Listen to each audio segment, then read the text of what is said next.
အားလုံးမင်္ဂလာပါ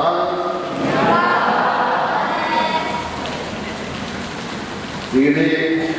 ပရမတ်သတ်နဲ့အာရကျမ်းမှာကြားရတဲ့ဒုက္ခပတ်တော်ကိုရာဘုရားတကယ်ဘုရားတော်ဉာဏ်ဉာဏ်ဘုရားနဲ့ပြည့်စုံတဲ့အကြောင်းနဲ့သူ့ရဲ့အာနာတော်ကိုဘယ်လိုသားများမလို့မှနိုင်တဲ့အကြောင်းကိုတို့ကြားရပါတယ်။ဒါကြောင့်လည်းယောဘကဖယားတကယ်ရှိတော်၌ဘယ်သူပြတ်မှရလို့ရောက်နိုင်မည်သူပြီးတော့သူတော်တဲ့တာကိုကျွန်တော်တို့တွေ့ရတယ်။ဒါမှမဟုတ်ဘူးကျွန်တော်တို့သာမန်အလိုက်မှာကျွန်တော်တို့သူတော်မှန်ဒီအခါတော်တို့ရောက်ပါစေ။သာရေးတဲ့ပုဂ္ဂိုလ်ရဲ့သူတော်မှန်ဖယားတကယ်နဲ့လူနဲ့သက်ဆိုင်ရေးဟာကျွန်တော်တို့ရဲ့သူတော်မှန်ဖြစ်တယ်။ကျွန်တော်တို့ရဲ့သူတော်မှန်ဘုရားတကယ်ကမရမချင်းကျွန်တော်တို့နဲ့ဘုရားတကယ်နဲ့သက်သာရေးဟာပြည်လည်မှာမဟုတ်ဘူးဆိုတာကိုဒီနေ့ကျွန်တော်တို့ကြားရတယ်။ဒါကြောင့်လည်းနိုဝင်ဘာလို့လဲဆိုတဲ့နေရာမှာဒီရက်မှာကနေ့ရက်3ရက်9ရက်တိုင်တော့ဘုရားရှင်ရဲ့စကားပြောတဲ့အခါမှာကိုပြောတဲ့စကားကဘုရားရှင်ရှိရောက်နေဘုရားရှင်ရှိရောက်တဲ့အခါမှာကိုတောင်းတဲ့စုကိုလည်းဘုရားရှင်ပေးတယ်ဆိုတဲ့ယုံကြည်ချက်နဲ့ကျွန်တော်တို့နိုဝင်ဘာမှာပါဝင်ကြတာဖြစ်ပါတယ်ဒီနေ့ဥပဒေကျမ်းကိုကြည့်ရတာမှာတကယ်ခရစ်တော်ရဲ့ရိုးသားပွင့်လင်းမှုတကယ်ခရစ်တော်ရဲ့နောက်လိုက်ကိုပြင်ဆင်တဲ့ပုံစံတွေဟာခါးစီရတဲ့စိတ်တွေဘောရာခံယူချက်များအရေးကြီးများနဲ့ကြည်ရတဲ့ဘာသာရေးကိုအာမနာတာဘုမလေးတက်သားဆိုတာပြောလို့ဆုံးမခဲ့တဲ့တကယ်ခရစ်တော်ဖြစ်တဲ့ဆိုတာကိုကျွန်တော်တို့တွေ့ရတယ်။အဲကြောင့်ကြည့်တဲ့အခါမှာတကယ်ခရစ်တော်နဲ့ပြည့်စုံကြတဲ့လူသုံးမှုရှိပါတယ်။ပရမလူကတော့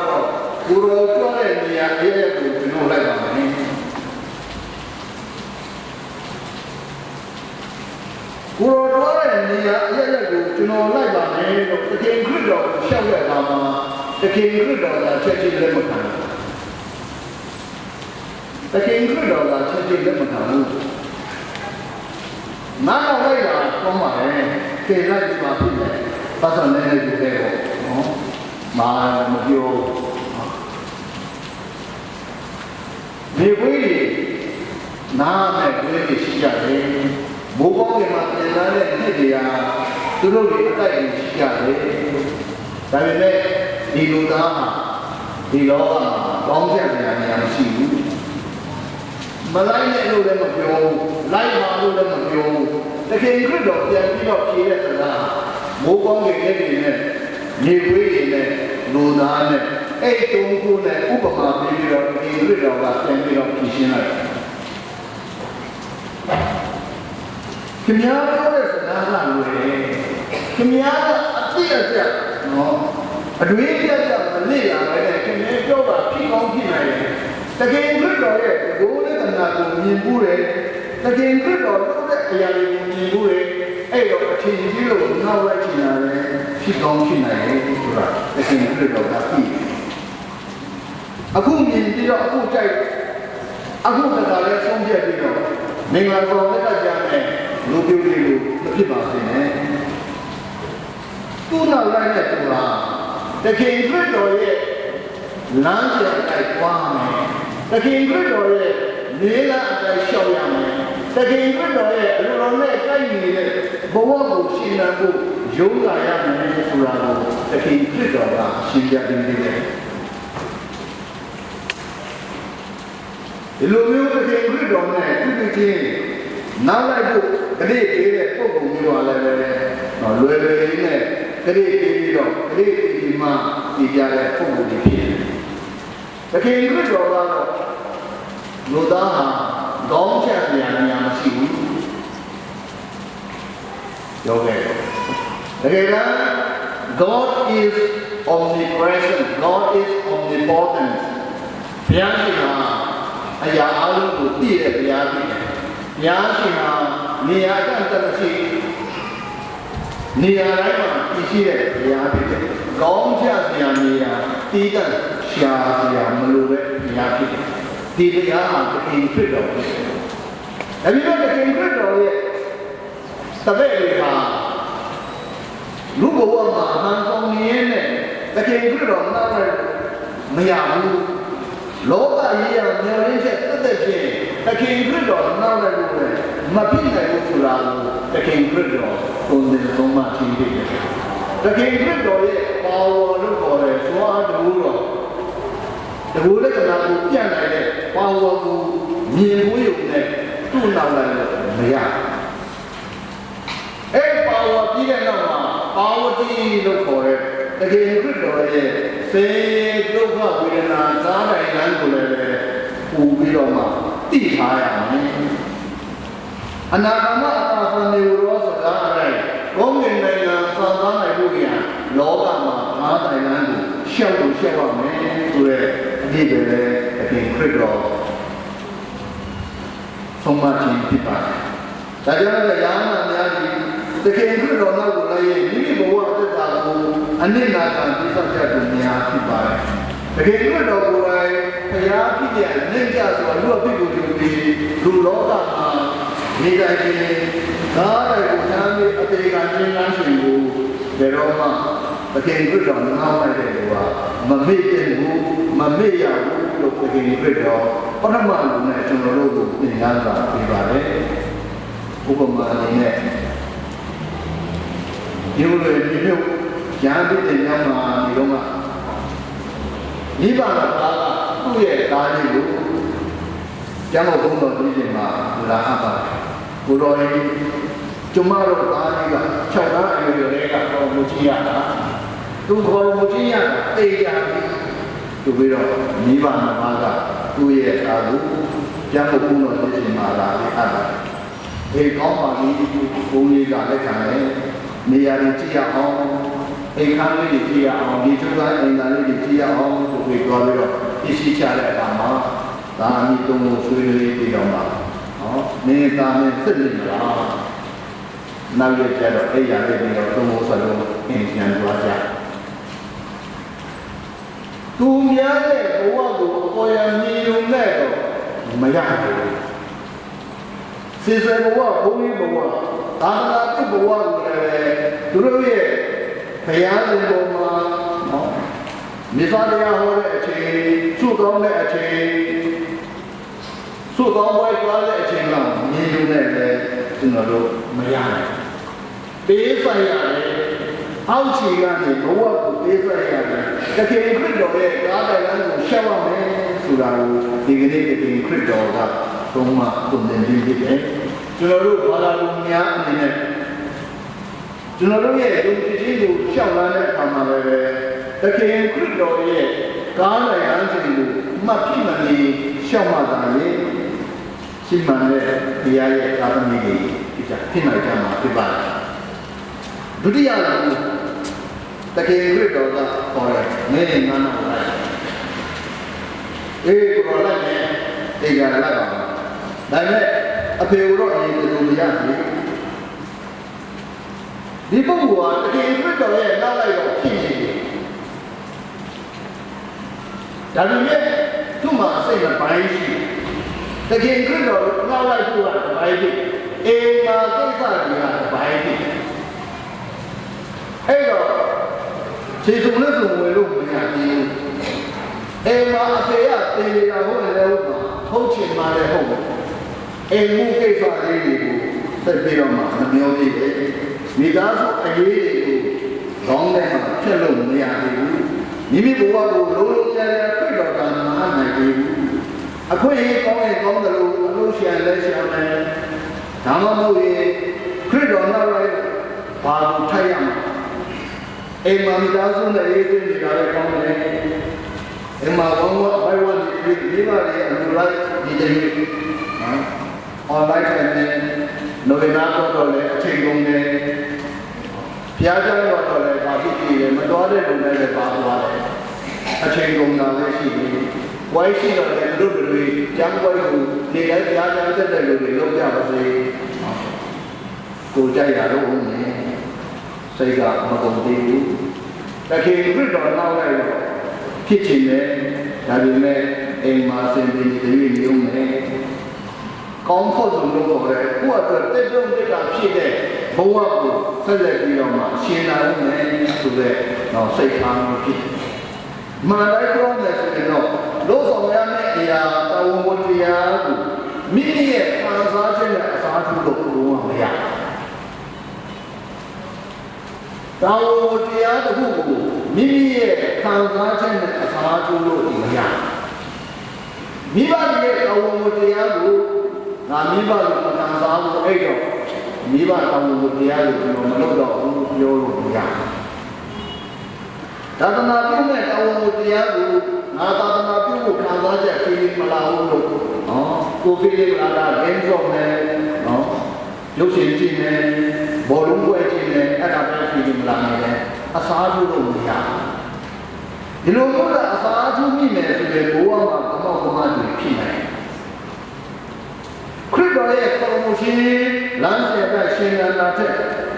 ကိုလို့ချင်ရာကိုနှစ်တဲ့ရာအရာကိုလုပ်ဖို့ကိုယ်တိုင်က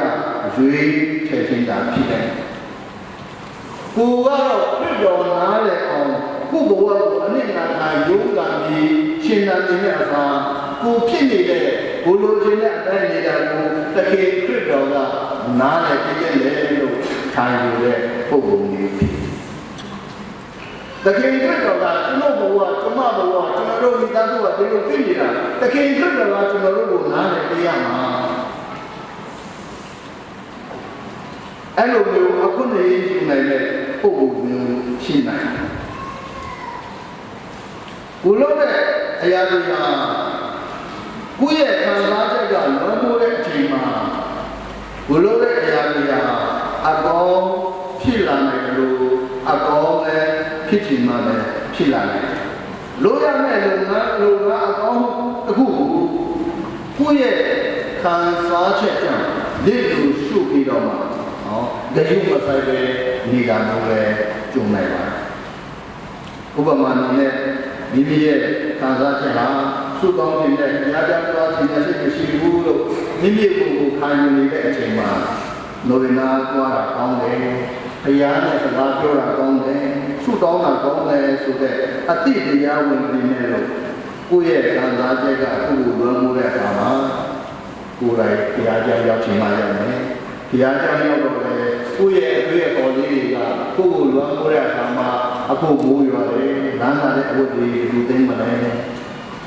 ပရိသောများပြိတ်လားခုနလေးတိုင်းနေတယ်နော်ဝတ်စွာကတွေ့ရအောင်အိမ်ပြန်တဲ့အချိန်မှာဒီမှာကအလုံးလုံးနေပြီအဲ့တော့မိမိရဲ့ခံစားချက်ကိုအလိုလိုက်နေရင်မိမိရဲ့အာဝမတရားနဲ့ပြည့်ွက်နိုင်တယ်ဖယားရဲ့ပေးတဲ့ဖယားရဲ့ကျေးဇူးတော်ဘဝမှာရှင်းလာမှုတဲ့မိမိရဲ့အလိုဆန္ဒကိုတိုက်ရောက်နေဆိုရင်ရှင်းမှန်တဲ့ခရစ်ယာန်ဘယ်တော့မှမဖြစ်နိုင်ဘူး။ဒါကြောင့်တကယ်တွေ့တော့ကကောင်းကင်နိုင်ငံကိုဟောပြောဖို့တဲ့လောကီရအကျဉ်းကိုဦးစားပေးကြတယ်ဒီဒုတိယသာမီးကိုလူတွေကိုတကြိုဖို့နိုင်ရေးကိစ္စနဲ့ကောင်းကင်နိုင်ငံနဲ့တရားကအရေးကြီးမလဲလူတွေသူတို့လူတွေချင်းတကြိုကြပါစေဆိုပြီးတော့မှတကယ်ခရစ်တော်ကဆုံးမခဲ့တာကိုကျွန်တော်တို့တွေ့ရတယ်တတိယသာမီးကိုရှိတယ်အဲ့ဒီပုဂ္ဂိုလ်ကတော့တကယ်ခရစ်တော်နောက်လိုက်မယ်ဒါပေမဲ့အိမ်မှာရှိတဲ့လူကိုအရင်သွားလို့စစ်ပြရစီအိမ်မှာရှိတဲ့မိဘတွေအရင်ဆုံးသွားလို့စစ်ပြရစီသူ့ရဲ့နှလုံးသားဟာအနောက်ဘက်မှာရှိတယ်အနောက်ဘက်ကိုလည်းအတိတ်ကာလမှာကျန်ရစ်ခဲ့သူလုံးဖို့တဲ့အရာတွေသူရှောက်ဖို့တဲ့လမ်းတွေစားဖို့တဲ့အစားအသောက်တွေရှာဖို့တဲ့ဝင်တွေအလို့အလဲတွေကြောင့်ရှိမသက်တော့ဆက်မတော်နိုင်ပဲနဲ့နောက်ပြန်တဲ့အချိန်တဲ့လူမျိုးဖြစ်ကောင်းဖြစ်နိုင်ခရစ်ယာန်ဘဝအသက်တာဟာရှိတိုးပြီးရှောက်လာရမယ့်ဘဝဖြစ်တယ်ကောင်းကင်နိုင်ငံဟာကျွန်တော်တို့အနောက်မှာမရှိပါဘူးကောင်းကင်နိုင်ငံကျွန်တော်တို့ရှောက်လာရကျွန်တော်တို့ရှေ့ကိုတိုးပြီးတော့မှရှောက်ရအားကြလည်း MDD ရှိလို့လမ်းကြီး MDD အဲ့တော့ကျွန်တော်တို့လူရလည်း MPC တော့မဟုတ်ပါဘူးကောင်းကင်နိုင်ငံကိုရှိတော့နားမှာဖြစ်ဓမ္မဟောင်းက Prophet Elijah က Prophet Elisha ကိုရွေးတဲ့အချိန်မှာခေါ်တဲ့အချိန်မှာအိမ်မှာရှိတဲ့မိဘတွေကိုအရင်ဆုံးနှုတ်ဆက်ပြရသည်ဆိုတော့ Elijah က Elisha ကိုအိမ်ကိုနှုတ်ဆက်ခွင့်ပေးလိုက်ဒါပေမဲ့အခင်ခရစ်တော်ဖြစ်ကြတော့အခွင့်မပေးတော့ပို့ပြီးတော့အရေးကြီးတဲ့အရာကိုဒီလိုမှဆုံးဖြတ်တာတန်ပေဖို့တာယောဟန်တို့ဖိလိတို့အန်ဒရူတို့ခေါ်တဲ့အချိန်မှာချက်ချင်းလိုက်တာအခင်ခရစ်တော်ကသဘောကျတယ်ဘိုက်ကိုပြင်နေတဲ့အချိန်အပြေနဲ့နေတဲ့အချိန်ကဲဒီကနောက်ချက်ချင်းထားခဲ့ပြီးတော့လိုက်အဲ့ဒါကိုအခင်ခရစ်တော်ကသဘောကျတယ်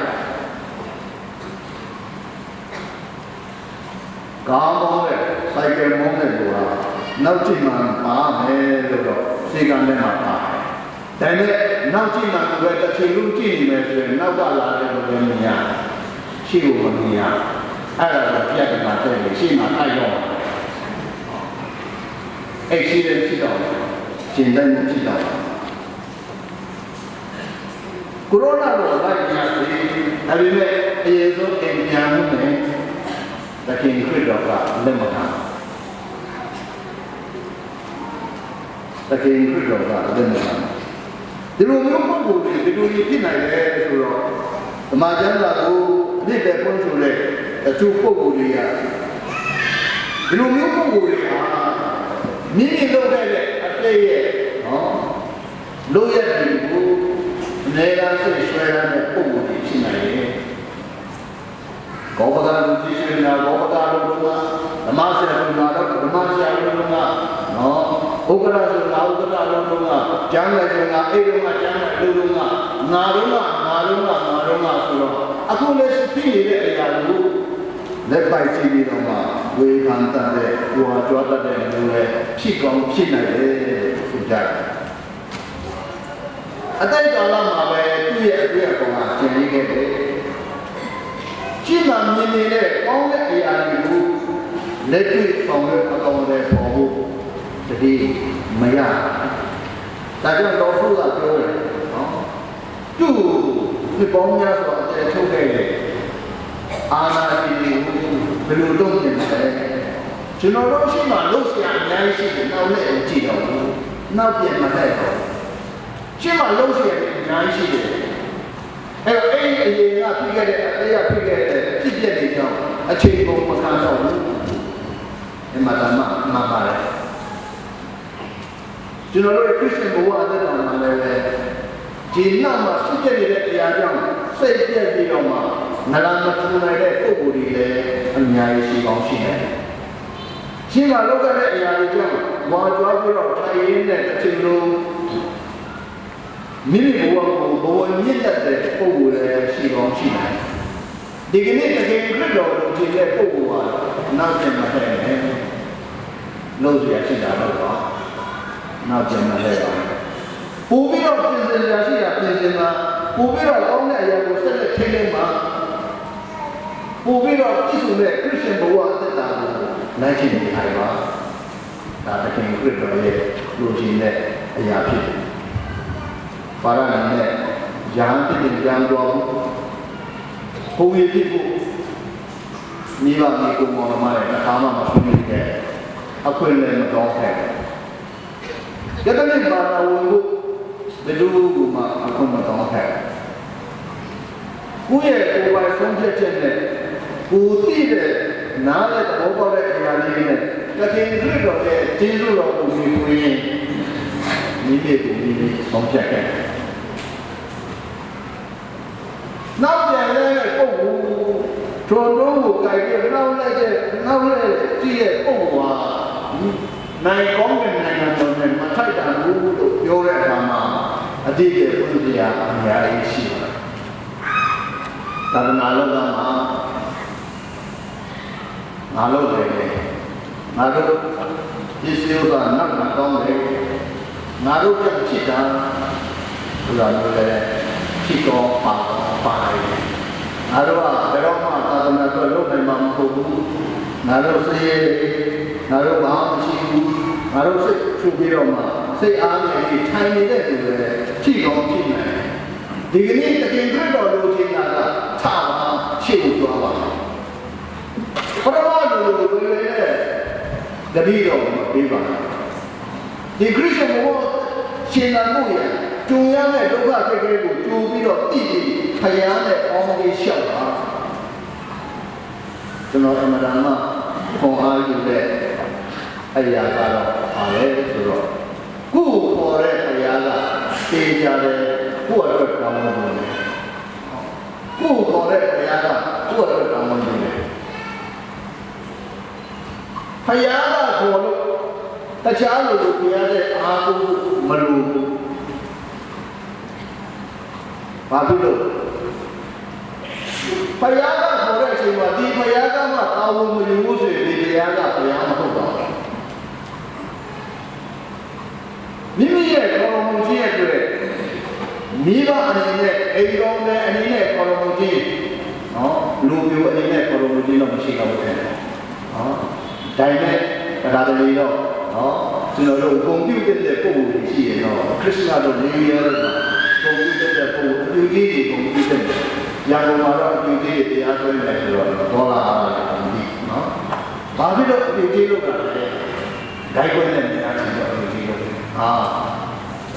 မရမိုက်တော့ဒါလက်တမဲ့ဆိုပရမလူကဒီအတင်းတော်ဘလို့ကောင်းသွားတယ်ဘလို့မို့လို့နောက်တော့ဘလို့အိမ်တော်ကြီးပြတ်တာဒီမှာဆိုလို့လက်မကန်ခဲ့ဘူးအခုချိန်လေးဒီလေပုံပုံတွေလည်းအများကြီးရှိကြ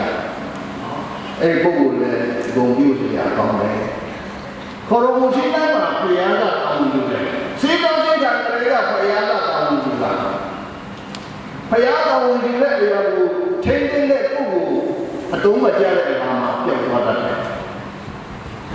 ဒီခရစ်ယာန်ဘဝတက်တာကိုထိန်းသိမ်းတာကဘုရားထိန်းသိမ်းတာကကာယကံစီကိုယ်တိုင်ဖြစ်တောင်းယူတာကဘုရားဖြစ်ဒီကနေ့ကျွန်တော်တို့အထိန်းသိမ်းနေမတော်တဲ့အခါမှာကိုယ့်ရဲ့ပစ္စည်းပြောက်တတ်တယ်ဒါပေမဲ့ပိုင်ရှင်ကတော့ကိုယ်တိုင်ဖြစ်အိမ်ထဲမှာကိုယ်ပိုင်တဲ့ပစ္စည်းကိုယ်ပိုင်တဲ့ပစ္စည်းတော့မှကောင်းကောင်းမထိန်းသိမ်းတဲ့အခါမှာအိမ်ထဲမှာပြောက်တယ်ဒါနဲ့ပိုင်ရှင်ကကိုယ်တိုင်လည်းဖြစ်ဒီပစ္စည်းကအိမ်ထဲမှာပြောက်ပြီးနဲ့ပိုင်ရှင်ကကျွန်တော်တို့ကိုယ်လည်းဖြစ်ဒီကနေ့သူ့ရဲ့နောက်လိုက်ခေါ်တဲ့ဘုရားရှင်ကိုယ်တိုင်ကကျွန်တော်တို့သူ့ရဲ့သာသမီတွေကိုပိုင်တဲ့ပုဂ္ဂိုလ်ဖြစ်တယ်။တာဝန်ယူတဲ့ပုဂ္ဂိုလ်ဖြစ်တယ်။အာမခံချက်ပေးတဲ့ပုဂ္ဂိုလ်ဖြစ်တယ်။ဒါကြောင့်ဘုရားရဲ့တာဝန်ကိုခရစ်ယာန်ဘဝတက်တာကိုရှင်းလင်းလို့ရတယ်။ဘာမှကြောက်စရာမရှိပါဘူး။ဘုရားကိုအားကိုးပြီးယုံကြည်ခြင်းနဲ့ရှောင်အောင်။အဲ့ဒီမှာမဖြစ်တဲ့အရာကတော့လွယ်လွယ်လေးနဲ့တတိတော်မပြေပါနဲ့။တကယ်လို့တော့နောက်လည်းစိတ်ကပိုင်းတော့မထားပါနဲ့တကယ်လို့တော့နောက်လေကောင်းကင်နိုင်ငံတော်ရှောက်ပြီးနောက်ခဏခဏဆက်မကြည့်ပါနဲ့ဓမ္မဟောင်းထဲမှာကျိုးလို့မိသားစုပါဘုရားတကယ်ရဲ့စိတ်ခိုင်းရတဲ့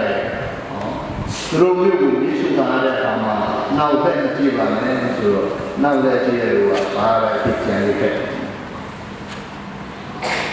ဒီနေ့ဆိုရင်ဒီသားရဲ့ဘုရားကိုမကြာခဏကျွန်တော်တို့ကြားသူဟာဖယားကိုလူလူရဲမိမိဘုရားအနာပူတော်ပြီးပေးစရတဲ့မဟာသူရဲကောင်းတစ်ပါးဖြစ်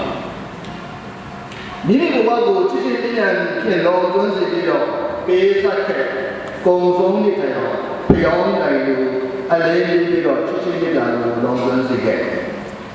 ခရစ်တော်အတွက်ပေးတဲ့ဒီမိသားစုရဲ့လောကီကြီးတို့ကိုအမှန်တကယ်ဆွတ်ပြည့်ရဲ့တတိရှိတဲ့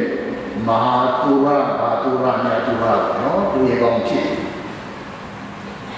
ဒါကြောင့်ချစ်ချင်းမြတ်တာပါရှင်ဖြစ်တဲ့ခရစ်တော်တကယ်နောက်လိုက်ရင်ဒီချစ်ချင်းမြတ်တာကိုတက်တေကပြီးတပန်းတူရတဲ့ဆောင်ရင်လူသမိုင်းမှာအတင်းတော်ရဲ့သမိုင်းမှာဖြုတ်ပြတ်လို့နေရတဲ့ကြောက်တိုက်ကိုထူခဲ့တယ်။သတိကိုထူခဲ့။ဒါဟာစင်ပရီပါရဲ့တကယ်ခရစ်တော်နောက်ကိုလိုက်ချင်းဖြစ်ဒီကနေ့ကျွန်တော်တို့တို့ စင်ထွေသာပွဲကိုကျင်းပဖို့ပြင်ဆင်ကြရင်ဒီကနေ့တကယ်ခရစ်တော်ရဲ့တုံးသားထဲမှာအရေးကြီးစီဝါတဲ့ပုံကိုမျိုးဟာကျွန်တော်တို့ကျင်းပတဲ့ရဟန္တာစင်ထွေသာမျိုးဖြစ်ပါတယ်။ဆင်းရဲခြင်းခံရတဲ့ချစ်ချင်းပြတာနဲ့အရာရာကိုကောင်းဆုံးလက်ခံနဲ့ဘုရားအတွက်လူအတွက်အသိတော်အတွက်အနစ်နာတာမှုမိမိဘဝကိုစိတ်ပိုင်းဆုံးဖြတ်ပြီးတဲ့နောက်မှာကောင်းကင်ဘုံမှာပရပိုကိုခံစားခဲ့တဲ့ရဟန္တာဖြစ်ခဲ့တဲ့ဒီရဟန္တာရဲ့ကြောင်းဆုတောင်းပြီးခြင်းအပြင်ခရစ်ယာန်ဘဝတက်တာကိုတတိရှိရှိကောင်းကောင်းမွန်မွန်အကျိုးရှိရှင်သန်ဒီကနေ့တို့ရမယ်ကောင်းကင်နိုင်ငံတို့ဝါရလမ်းကြီးမှာစံရမှာသာနာနဲ့သွားနိုင်ဖို့ရှင်ရန်တို့များကြော်လွှားနိုင်လို့ရလိုအပ်တဲ့ကျေးဇူးတော်များဘုရားရှင်ရဲ့ဆောင်းပါခြင်းကျေးဇူးတော်များကိုဒီစာချာမှာဆက်လက်တော်